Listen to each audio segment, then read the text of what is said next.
Good morning. I'd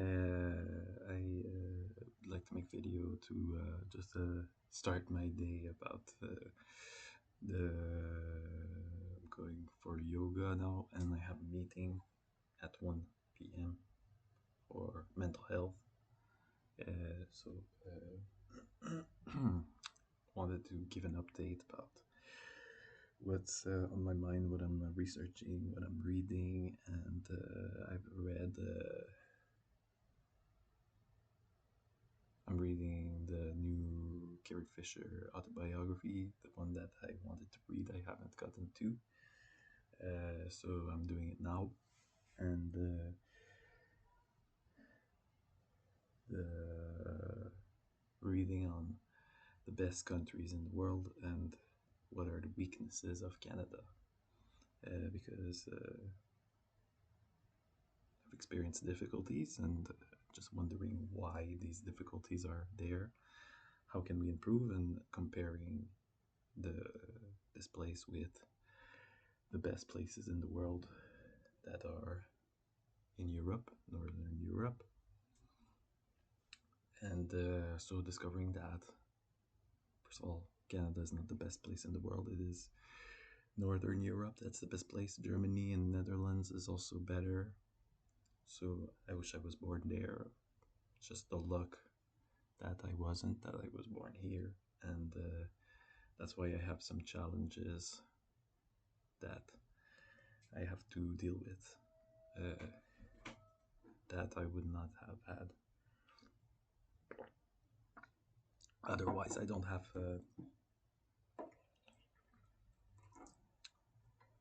So, my travel experiences have gotten me to know more about what is different in the culture in Ontario compared to a culture in Quebec. And there's already a big difference. So, reading about people who have traveled and how they compare Canada with other countries.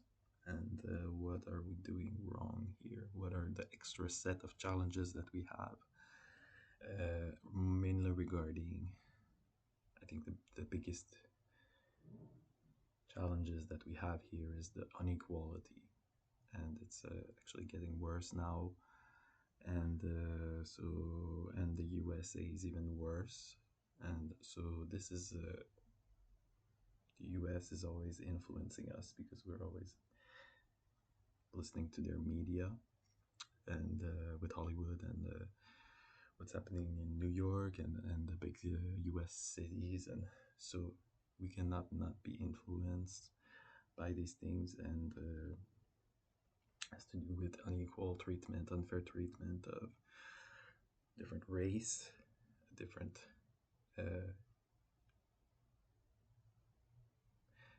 Toronto is pretty good with the different race thing. They don't have racism as much as other places. Even in Quebec, it's more racist than Toronto, but it does have a big uh, income gap. So if you're poor in Toronto, that is not a place that you want to be because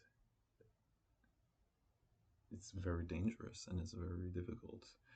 So, and nobody wants to talk to you because you're poor. And so there's a lot of discrimination based on that, and not based on your culture, your language, or uh, your gender so much, but it's much more on the income and what material things that you have. So I never thought that it's possible here in Canada, but that's actually how it is. So the people that are rich, they really get very different treatment, and so everybody's expected to really radically change their attitude. As if you're poor, everybody's expected to change their attitude and mistreat you, so and reject you, and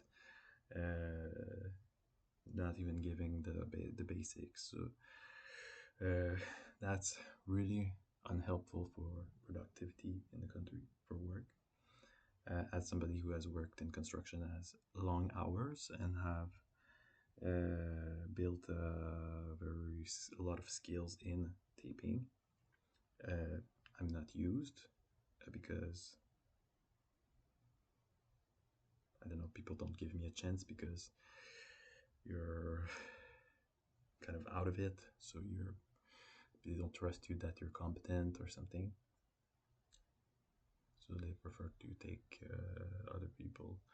So if Canada was truly a well functioning society, I would not have had to go through all these misery years of working in construction to build a skill that I'm not using today, that required so much effort and sacrifice to build.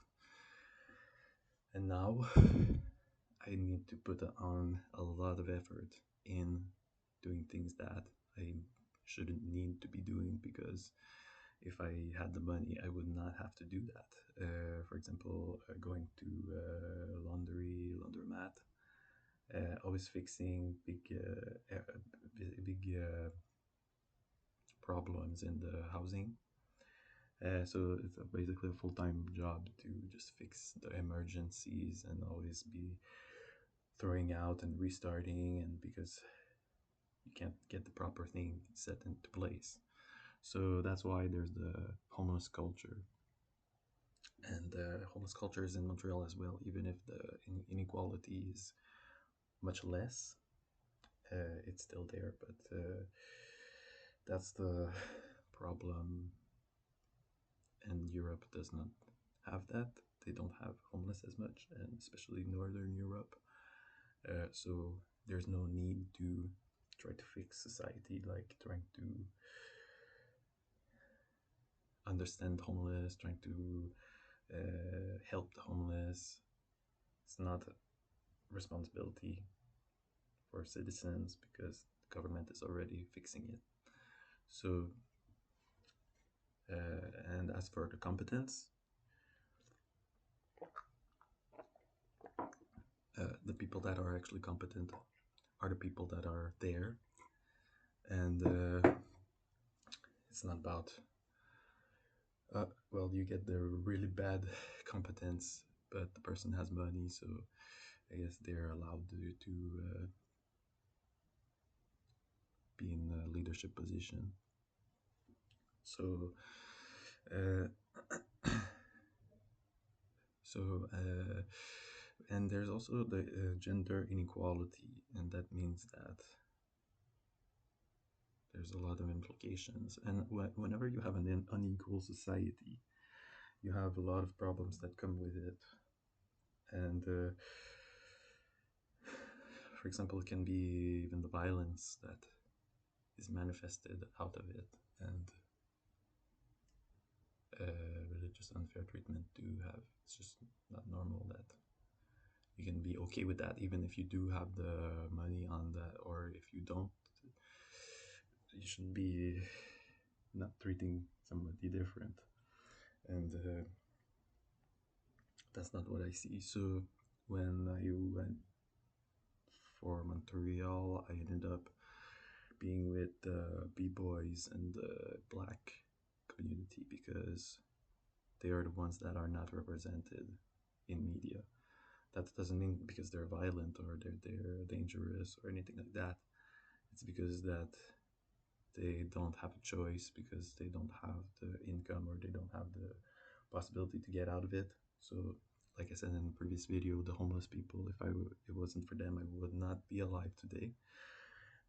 They are really good people, and even if they have a shell or facade that they built to show to other people that they're tough or that they're mean, the truth is, when you get to know them a little bit longer than even a week or sometimes a few months, you just realize that, well, yeah, I click with this person and they're really kind, and so it's easy to make friends, I guess, with that. Uh, and just because you have money doesn't make you an expert, or that you have education doesn't make you an expert. And I saw that as well, that the people that have the lived experience on the street are not considered experts. They don't. They're not seen as having any credibility in their knowledge. They're just seen as, oh, they have a mental crisis, or you're not gonna listen to them. They're just crazy. And then you have the educated, richer person that has maybe a diploma in social work, and they are seen as the expert. And I just thought that sometimes they're just fresh out of school. They have no experience at all in anything real, and they're seen as the expert. There's a one that's being paid to be there, and the other person that is on in the homeless situation is much more competent most of the time than the social worker. So, but a lot of the times they don't think that they're competent because maybe they've been bullied or they have been put down so much in their life to be told that they don't have self-esteem. They are having to have to do a lot of work on themselves, things like that, to find themselves because they have things that are slowing them down. So, and a lot of people who have not done so much work on themselves are seen as the experts because just because they have the job. So, very unequal society. So, well, I'm not a woman, so I cannot really say that that's my situation, that I'm experiencing discrimination because of my gender. However, I think I cannot really talk about women that should talk about themselves, but well, I've heard a lot of women that say that yes, it is the case, and that makes a big impact on not just women but everybody in the society, and it's just a really negative thing for everybody. So uh, from what I understand, Northern Europe is much more healthy and functioning society that people can actually get what they need, and there's nobody left out. So you don't need to worry about the unfairness. Uh, and the top unfair cities are Toronto, Calgary, and Vancouver. And a lot of the TV shows that I watched was from Vancouver, and that's why maybe I was even more influenced by that because that's the center of the unfairness there. So uh, Quebec City is a lot less unfair. Even Ottawa is also less unfair. So it's a little bit of a shock to see, especially the difference between Quebec and Ottawa, how the income discrimination is. Uh, Never had that problem in Quebec. And maybe it was the opposite. People were saying that I was something special because I'm male, I'm white, I'm young, I have money, enough money, and healthy. So it seemed like I had everything, but nothing had. Everything was not my had no input in that. It was all luck. So I did not have to choose if I was white or black or anything. I did not have to choose if I was male or female, and did not have to choose if I was getting a good job. Of course, yes, I worked very hard to get the money, but uh,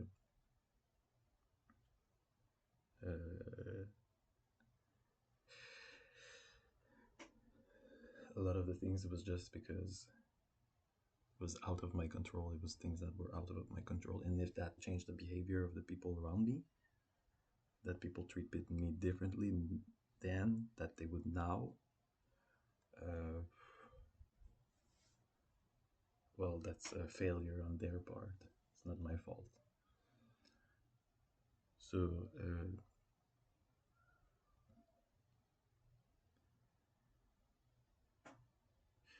so I guess I said pretty good amount of things, and we'll leave it at that for now.